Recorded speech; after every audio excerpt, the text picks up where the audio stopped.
No olvide usted que estamos estudiando al Señor Jesús como sumo pontífice, sumo sacerdote, para el cual ya hemos considerado la primera visión, que es el Señor Jesús como intercesor por su pueblo en los cielos. Estamos considerando ahora el segundo aspecto de la vida del Señor Jesús, que es su obra sacrificial. Y para ello estamos considerando la ofrenda de Cristo como sumo sacerdote, simbolizada en el ceremonial del gran día de expiación. Para esto nos estamos basando en Levítico capítulo 16.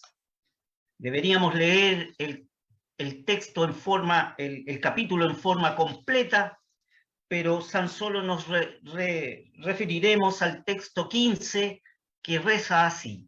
Escucha atentamente lo que el Señor dice en su palabra en Levítico, capítulo 16, el texto 15.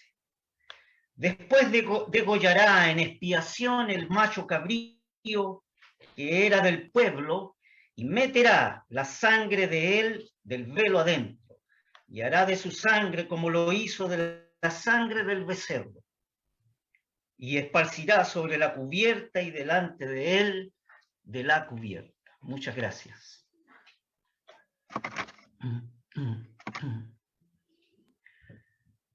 Nuestro primer aspecto del tema del día de hoy es que este primer macho cabrío simboliza a Cristo como víctima inocente. Aarón degollaba a este primer macho cabrío en este gran día de expiación. El sumo sacerdote de Israel tomaba 2 machos cabríos. El primero se denominaba por Jehová. Este primer macho cabrío es el que subraya el rasgo principal de la expiación. Expiar significa literalmente cubrir, tapar. El vocablo hebraico es kafar. También significa quitar. Y el vocablo hebraico allí es nazar. Por lo tanto, entonces, cuando hablamos de un rasgo principal de expiación, lo que se quiere decir es la ofrenda de sacrificio para poder cubrir, tapar o quitar la ofensa del oferente para acercarse a Dios. Fíjese que la expiación es hacia Dios, para asegurar la propia gloria de Dios. El texto 8 aquí en Levítico 16 nos dice lo siguiente: y echará suertes a Aarón sobre los 2 machos de cabrío, la una suerte por Jehová y la otra suerte por Azazel. Echará suertes a Aarón sobre los 2 machos cabríos. Y es notable la expresión aquí en el texto inspirado que dice la suerte por Jehová. Esto nos indica que Dios tiene una parte especial en la muerte de Cristo, es decir, una parte propia. Para entender este punto hay que tener en cuenta cuánto el pecado agrava a Dios. Dios sigue siendo un desconocido en el mundo que Él ha creado. Su palabra es desobedecida, su nombre es blasfemado, su carácter santo no es tenido en cuenta. Y sobre estos aspectos viene a ser la expiación un rasgo fundamental. Consideremos entonces, apreciados hermanos, 5 grandes lecciones que tenemos de este día de expiación, considerando este primer macho cabrío que representa al Señor Jesús como una víctima inocente. La primera lección de esta noche es clara. El pecador tiene que entenderse con un Dios santo. Esa es la primera gran lección que podemos sacar de esta muerte que representa en figura la muerte de Cristo en la cruz como víctima inocente. La primera gran lección es que el pecador tiene que entenderse con un Dios santo. Fíjese que el primer objeto que aparecía al trasponer la entrada o la puerta del tabernáculo, allá en el desierto, ese tabernáculo levantado por los hebreos, era el altar de bronce o el llamado altar del holocausto. Este era el primer objeto que aparecía cuando se traspasaba la puerta de ese tabernáculo. Allí primeramente los animales eran muertos y después eran quemados, es decir, reducidos a ceniza. Este altar constituía un paso esencial, porque allí, solo allí, el pecador podía ver sus pecados reducidos a cenizas. El asunto del pecado tiene que ser resuelto. Hay un sentido un tanto dramático en que podemos definir cómo se concede el perdón. El hombre no puede desentenderse del carácter santo de Dios.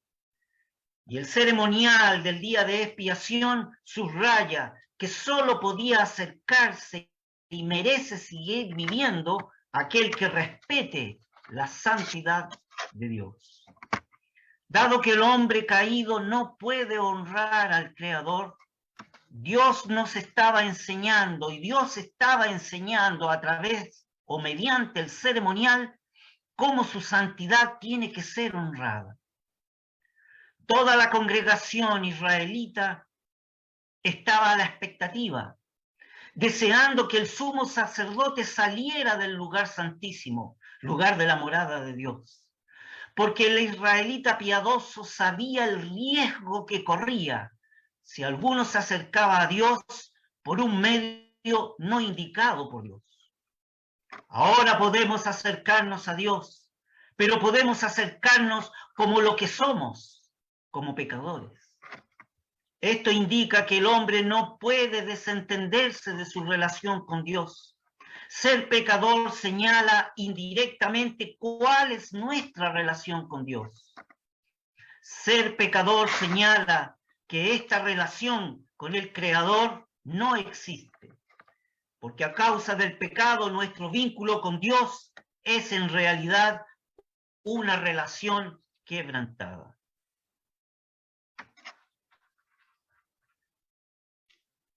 Hemos recibido todo de Dios como criaturas y lo hemos perdido todo como pecadores. Debemos recordar que tan pronto el hombre cayó en pecado, tan pronto que el hombre cayó en pecado, Dios dio la gran promesa de que por la simiente de la mujer vendría la salvación.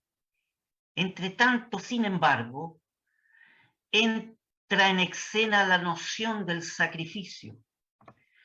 Y así se daban los primeros pasos en la dispensación antigua o en la antigua mayordomía, preparando el camino para el Redentor.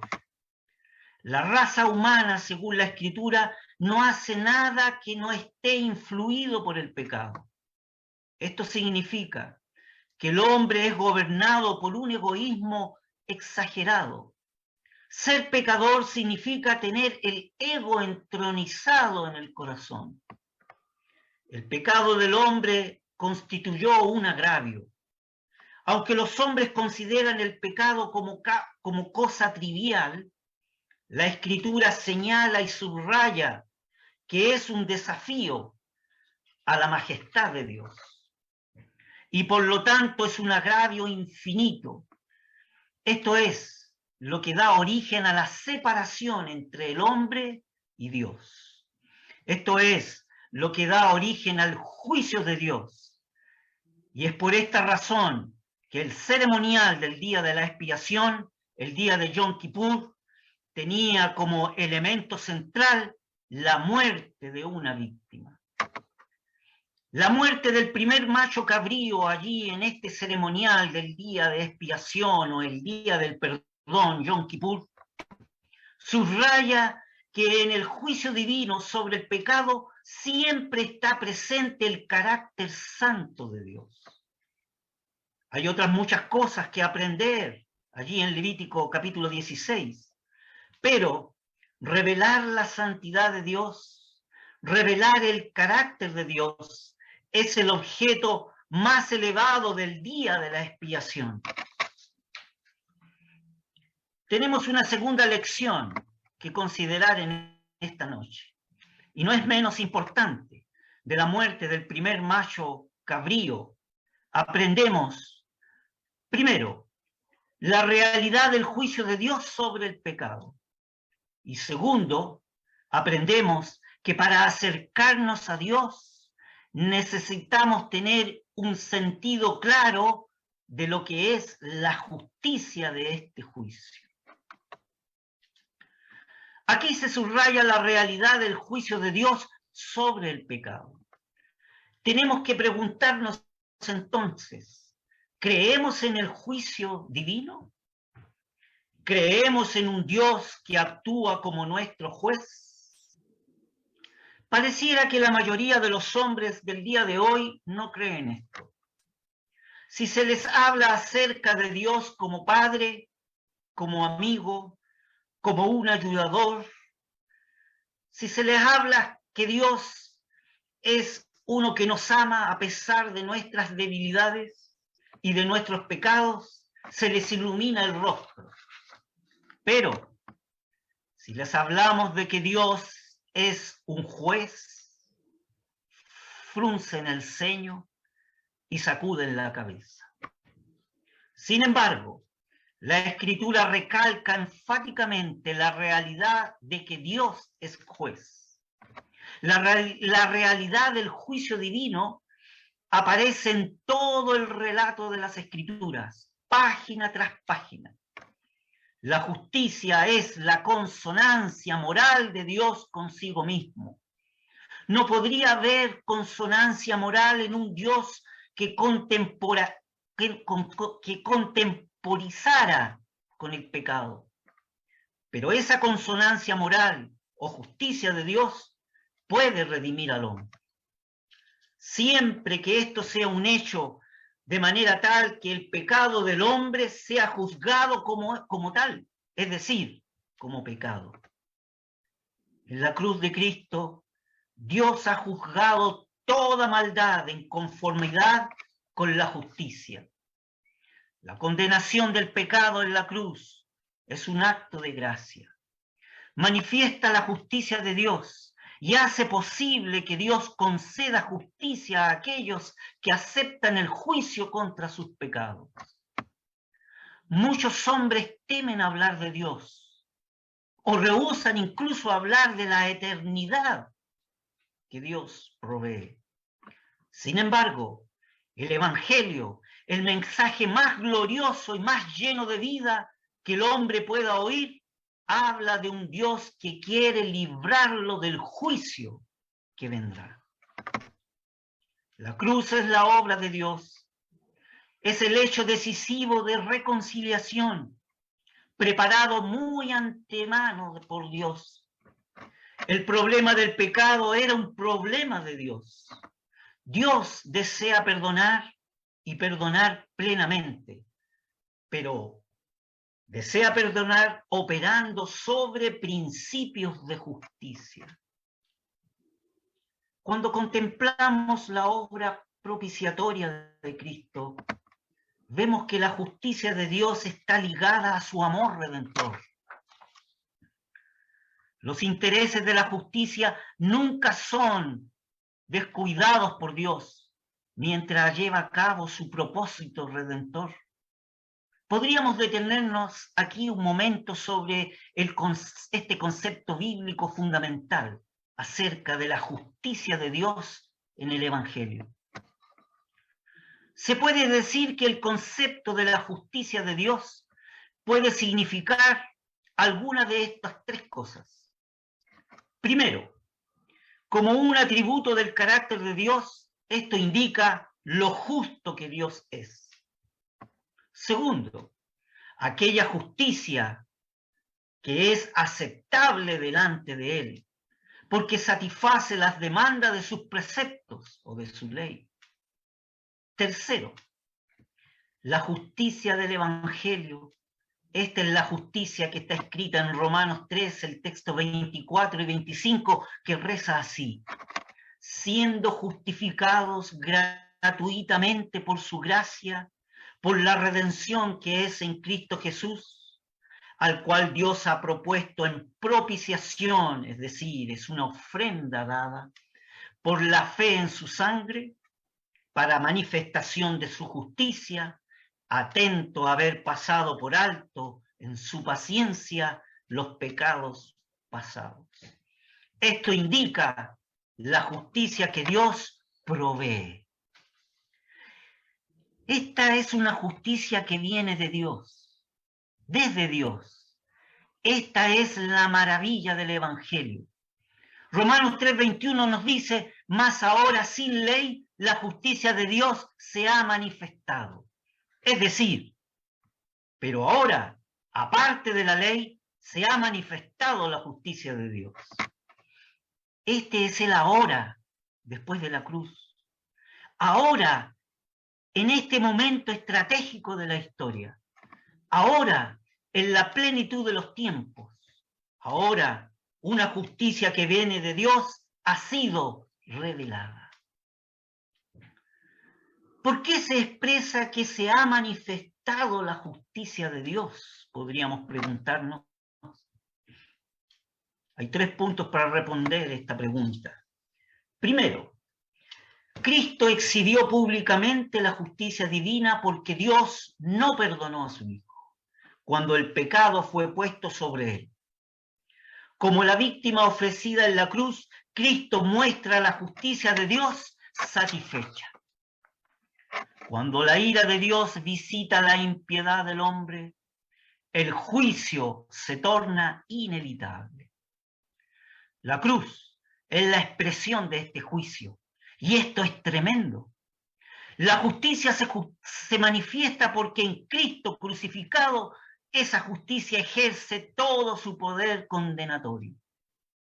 Fíjese, apreciados hermanos, que en el Nuevo Testamento no hay salvación ni gracia aparte de la justicia de Dios satisfecha en la obra de redención hecha por Cristo en esa cruz del Calvario. Como segundo punto, podríamos decir que la justicia de Dios se manifiesta en la tumba vacía, porque la resurrección de Cristo es la demostración de que el sacrificio de la cruz fue aceptado. Fue un acto de justicia de Dios levantar a su Hijo. Cristo ha resucitado para nuestra justificación. ¿Qué quiere decir eso? Esto equivale a decir que la resurrección del Señor se consumó con el propósito de justificarnos en su muerte. Pagó nuestra deuda en su resurrección, recogió los frutos de la aflicción de su alma.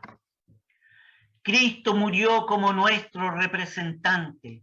Cristo resucitó como nuestro representante y cabeza. Este punto es fundamental. En la base del perdón del pecador que cree, hay un gran acto de Dios. Es el hecho de que Cristo vivió y murió victoriosamente, teniendo capacidad para ofrecer su vida humana sin mancha a Dios. La muerte y la resurrección de Cristo constituyen 2 facetas del mismo hecho redentor. La muerte es la base de la justificación, porque es la que dio satisfacción a Dios. La demostración de este hecho, es decir, la satisfacción, es la resurrección.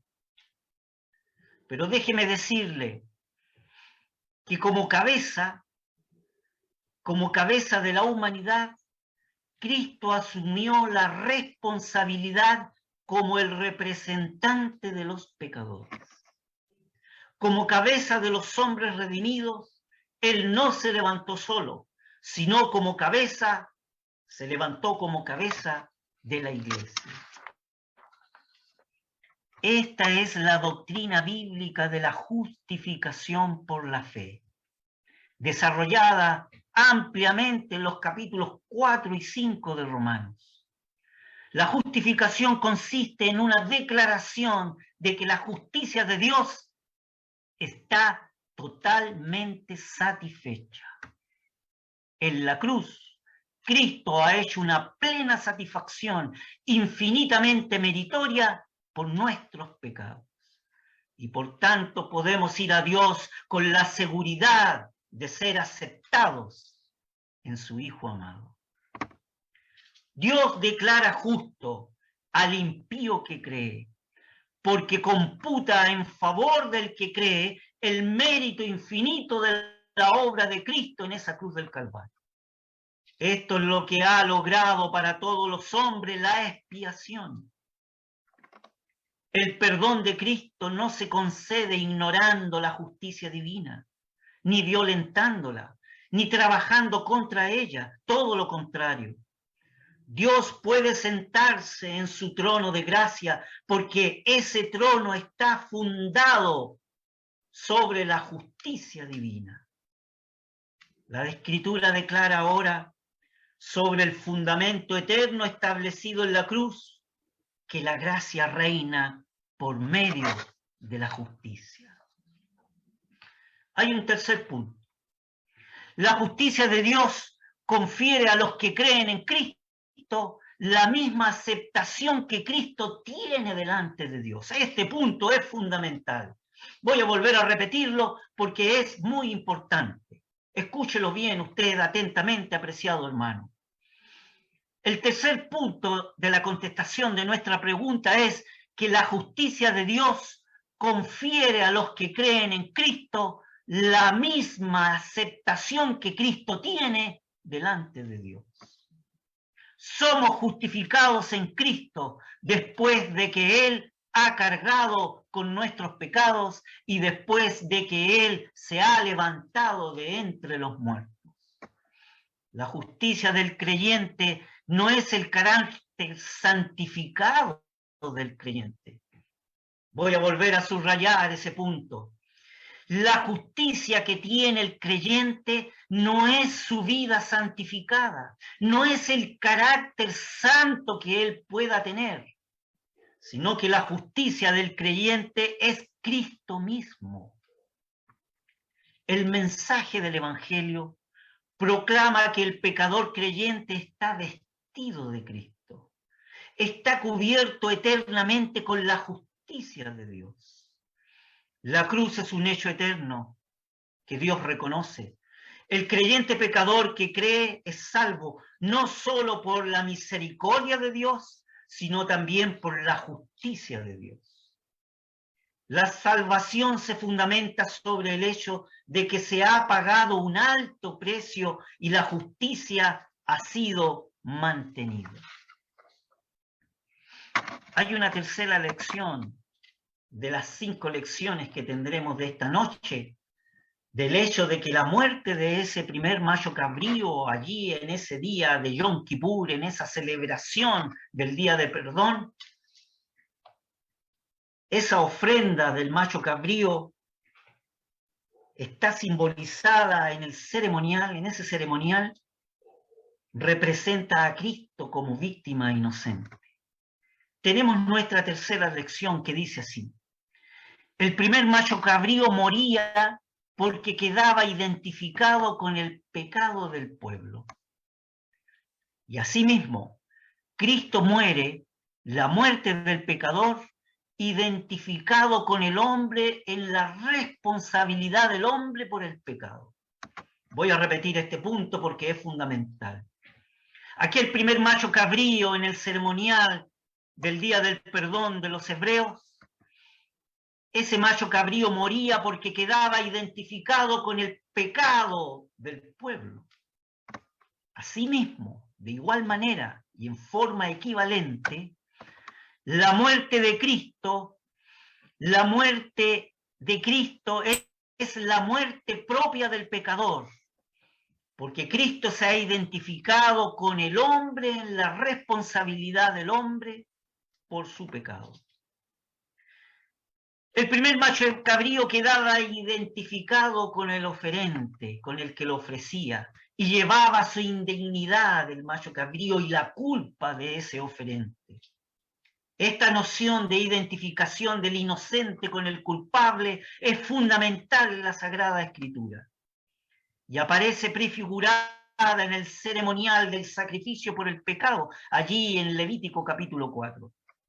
Allí el pecador oferente ponía sus manos sobre la cabeza del animal, es decir, de la víctima inocente, que se constituía así en su representante.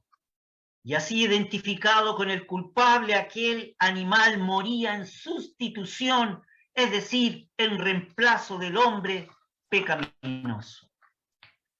De igual manera, en forma equivalente, Cristo en su obra de redención se constituyó en el representante del que cree en él, identificándose con el culpable pecador.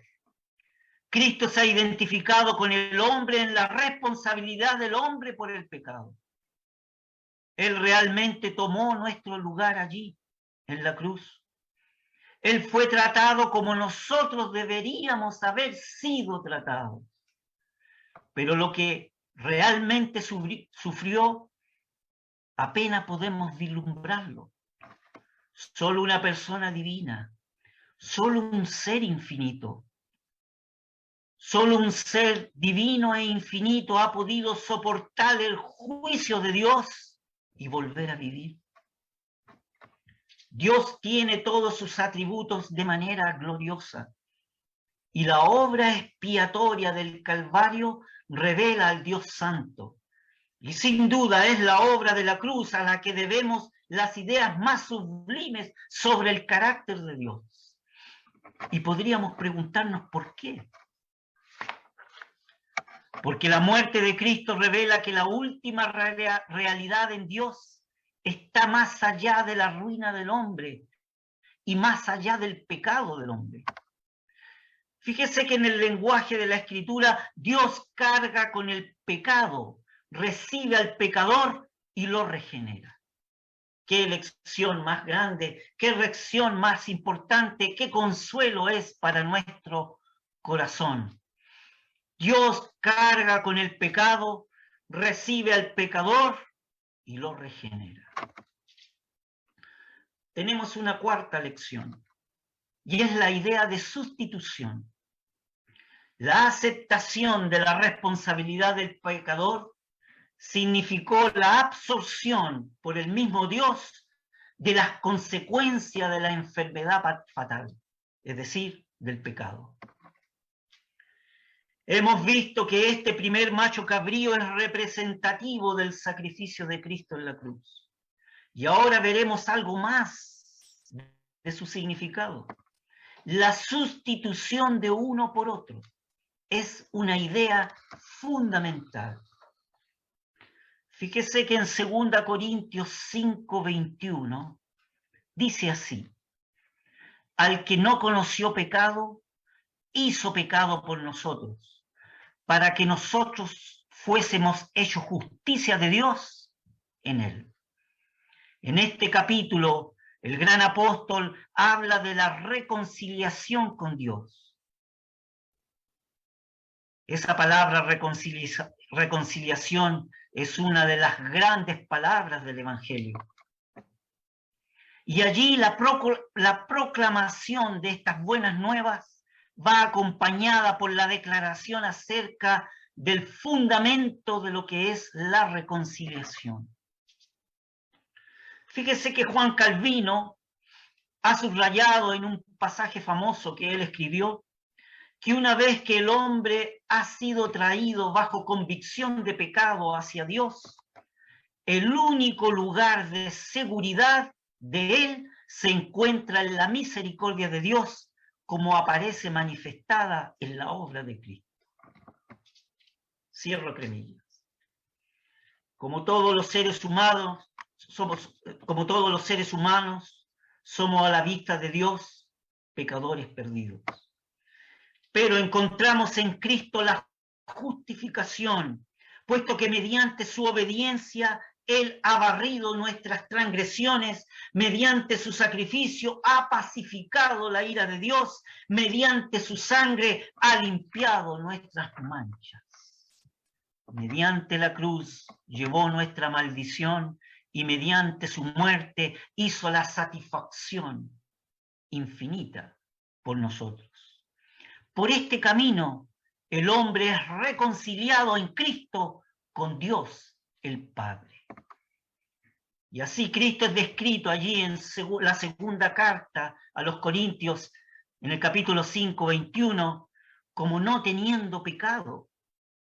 Lo que es fundamental importancia para nuestra reconciliación es que como hombre Cristo, es decir, en su estado encarnado, él no conoció pecado.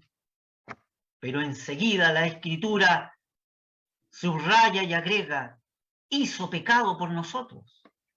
Fíjese que el texto griego expresa, por nosotros pecado hizo. Esta es una de las declaraciones más profundas del Nuevo Testamento. Notemos que Pablo no dice que el Señor fuera hecho pecaminoso. La escritura que Pablo expresa no dice que el Señor Jesús fuera un pecador, sino dice que fue hecho pecado. Fíjese que el autor Robertson hace una importante observación de este texto, de que allí el vocablo pecado en 2 Corintios 5:21, allí el texto es un sustantivo, este vocablo pecado es un sustantivo y no un verbo de acción. Interesante la observación que hace Robinson, para poder considerar por nosotros pecado hizo el Señor. Es decir, al Señor Jesús, a Él fue imputado el pecado. Y siempre hay que distinguir que la imputación transmite la culpabilidad, es decir, la imputación del pecado transmite la responsabilidad, pero no transmite la contaminación. Además, de ninguna manera podría hallarse fundamento bíblico para la noción equivocada de que Cristo haya cargado durante toda su vida con el pecado del hombre, de ninguna manera. Pedro nos enseña, el apóstol Pedro nos enseña que él llevó nuestros pecados sobre el madero, no al madero. Ni siquiera en Getsemaní el Señor Jesús se cargó con el pecado. Esto ocurrió en la cruz y solo en la cruz. Dice el texto de Primera de Pedro 2:24, llevó él mismo nuestros pecados en su cuerpo sobre el madero. La sustitución de uno por otro es una idea fundamental en el Antiguo Testamento y aparece simbolizada aquí, en la muerte del primer macho cabrío.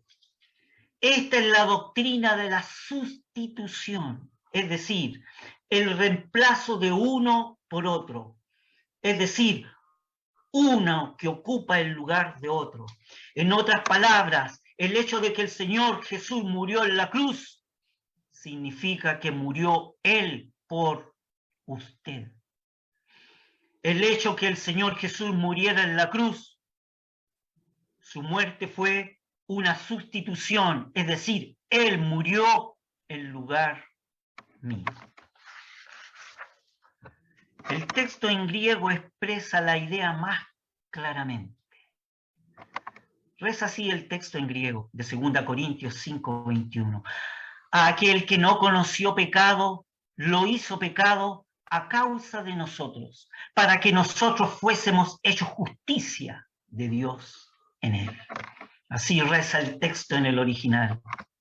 La idea es que Dios trata a Cristo sin pecado, como si fuera el responsable del pecado, pero además lo hace pecado en el sentido legal del término, al entregarlo a la muerte de la cruz.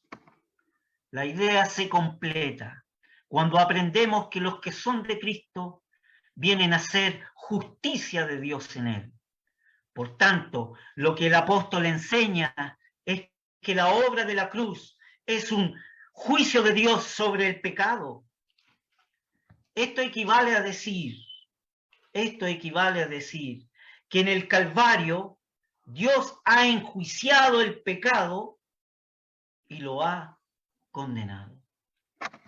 Lo ha condenado sobre otro, que ha reemplazado al culpable, y por esta razón es un juicio que justifica y absuelve al culpable. El resultado es que la expiación sustitucionaria es el fundamento de la reconciliación.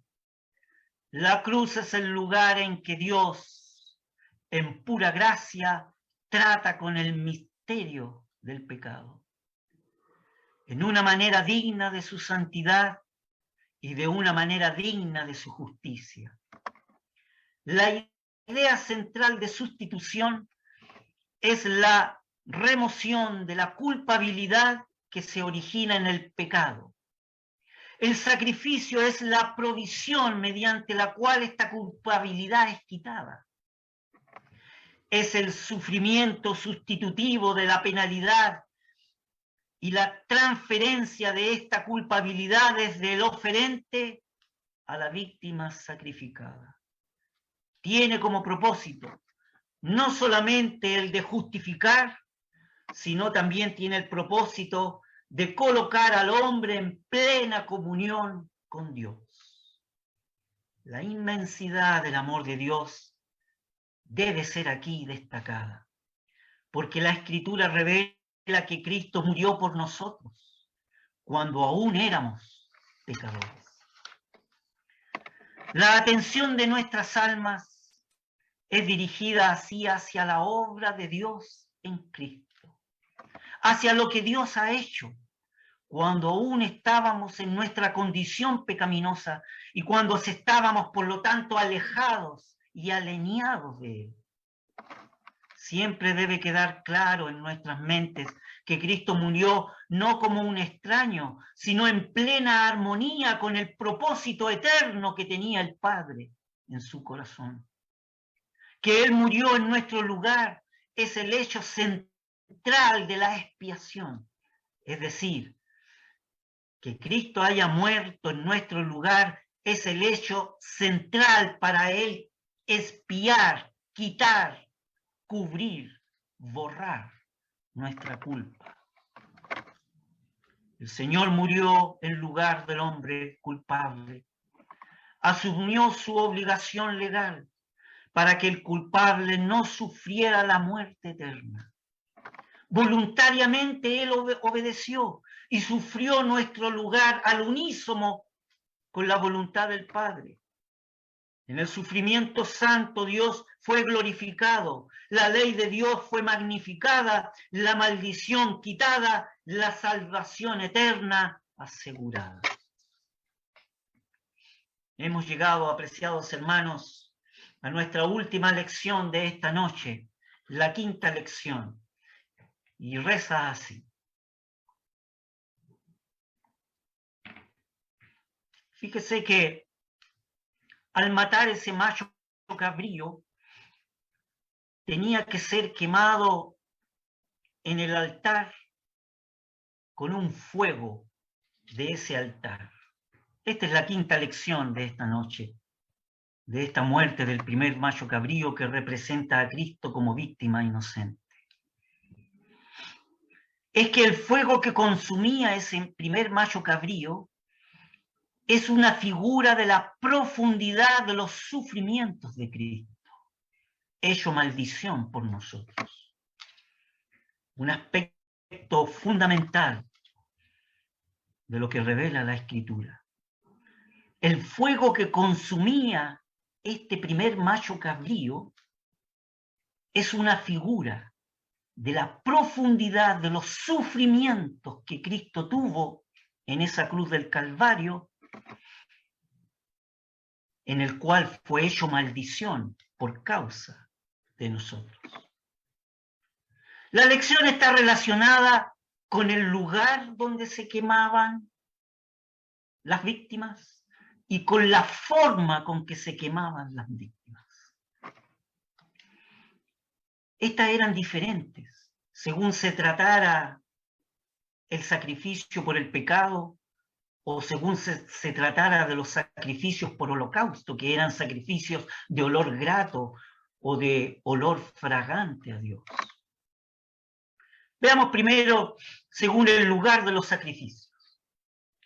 En el caso del sacrificio por expiación por el pecado, es decir, en el caso del sacrificio para quitar, borrar, tapar la culpa del pecado de aquel que ofrecía este macho cabrío, las víctimas no eran quemadas sobre el altar de bronce que se encontraba a la entrada del tabernáculo, sino que una vez inmoladas, una vez muertas, esos animales ofrecidos como víctimas eran sacadas fuera del real, es decir, fuera del patio del tabernáculo, y eran quemadas afuera como malditas por Dios.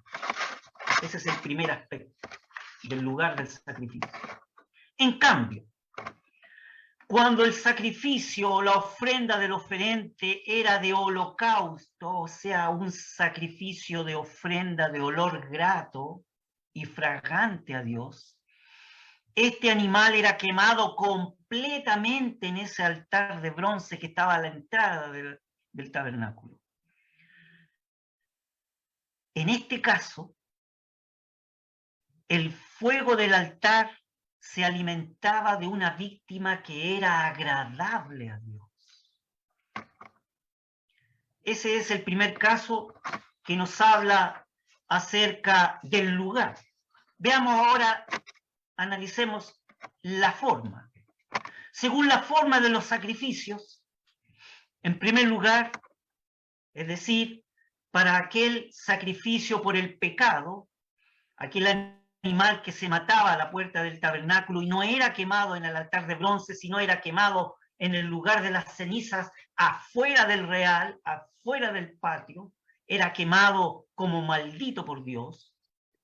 La palabra usada para quemar ese animal, que era un animal por el pecado de expiación, significa quemar con fuego devorador.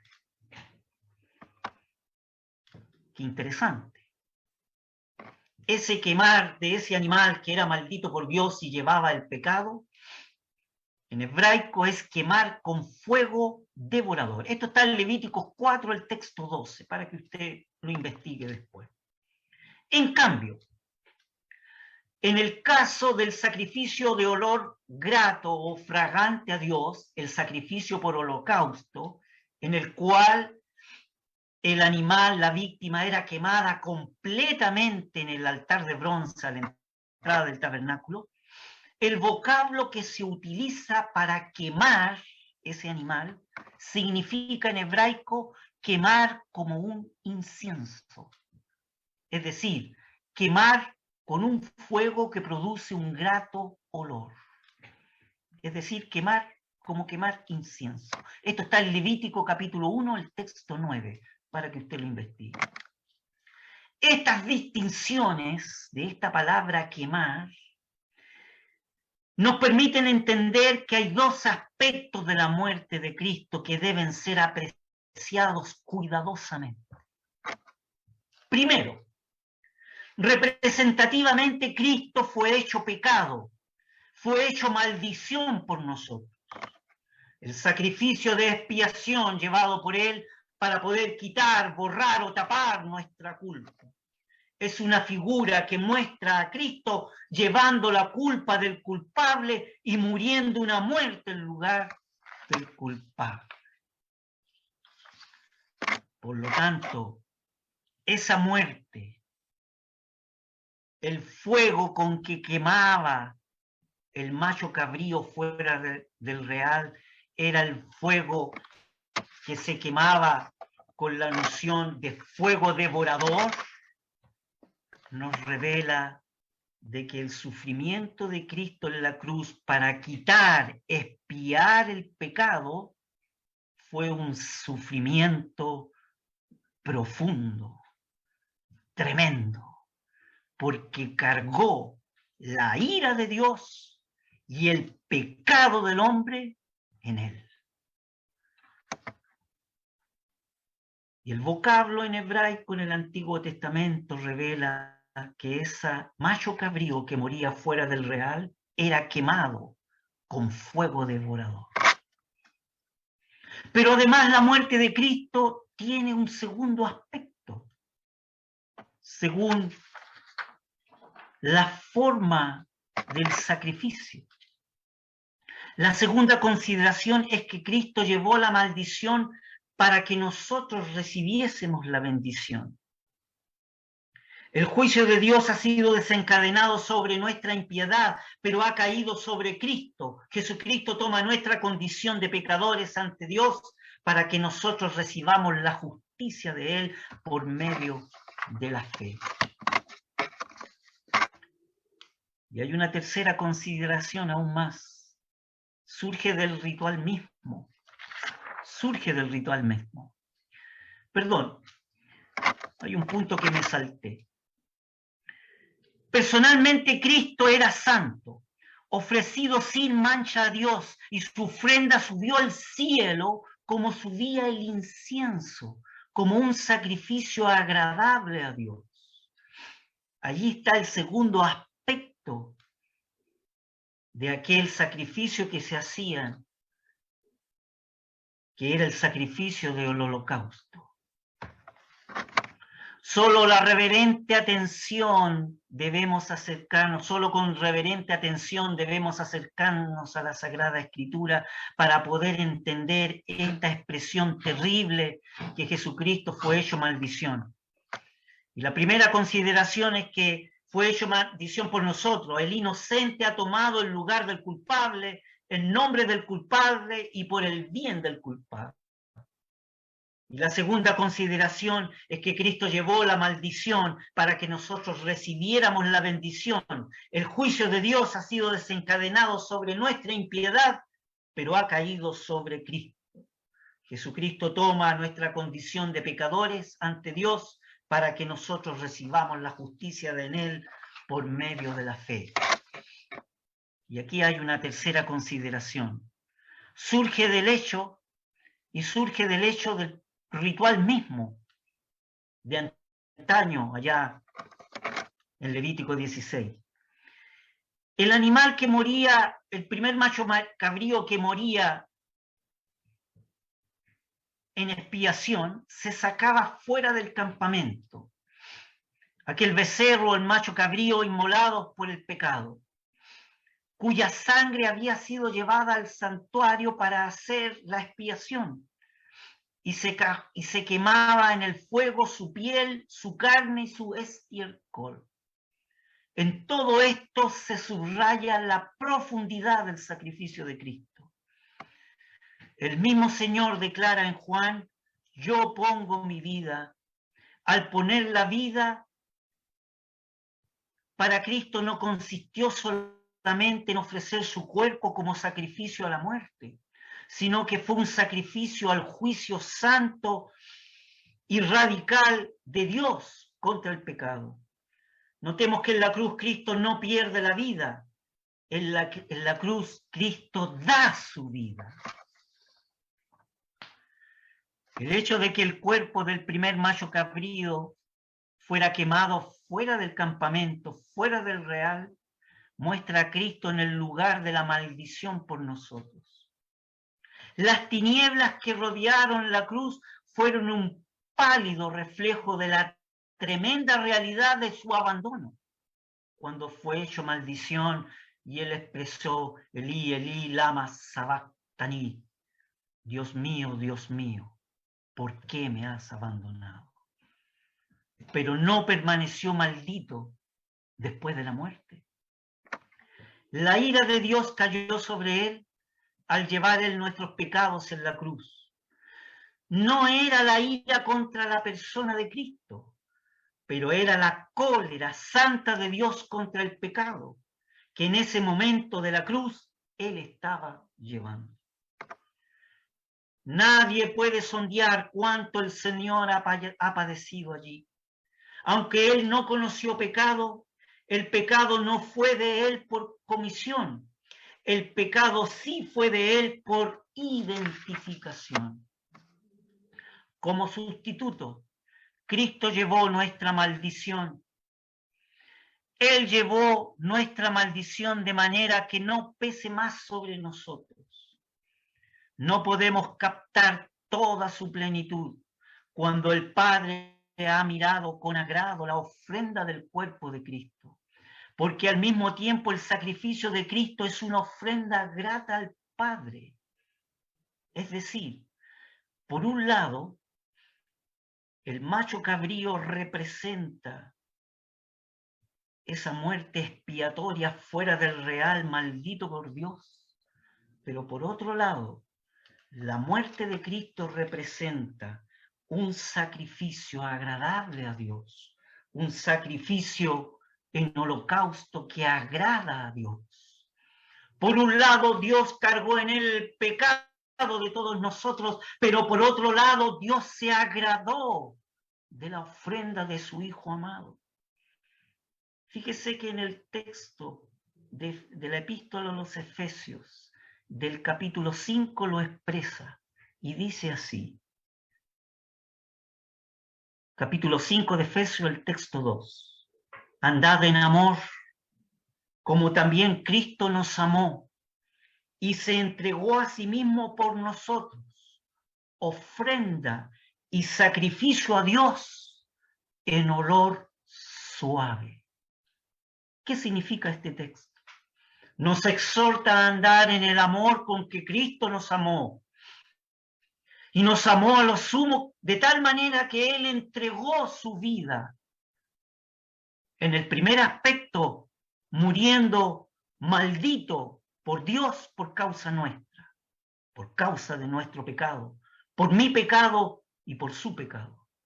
Pero por otro lado, murió como una ofrenda de sacrificio de holocausto, ofrenda de sacrificio a Dios, en olor suave y fragante a Él.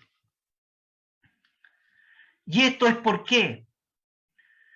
Porque el mérito infinito de su sacrificio es atribuido por Dios al pecador que se refugia en Cristo. El pecador es acepto en el amado, es decir, que es acepto en la medida de la satisfacción que el Padre encuentra en su Hijo amado. Voy a volver a repetir este punto, apreciado hermano. El creyente pecador es acepto en el amado, es decir, que es acepto en la medida en que Dios ha encontrado toda la satisfacción que encuentra el Padre en su Hijo amado.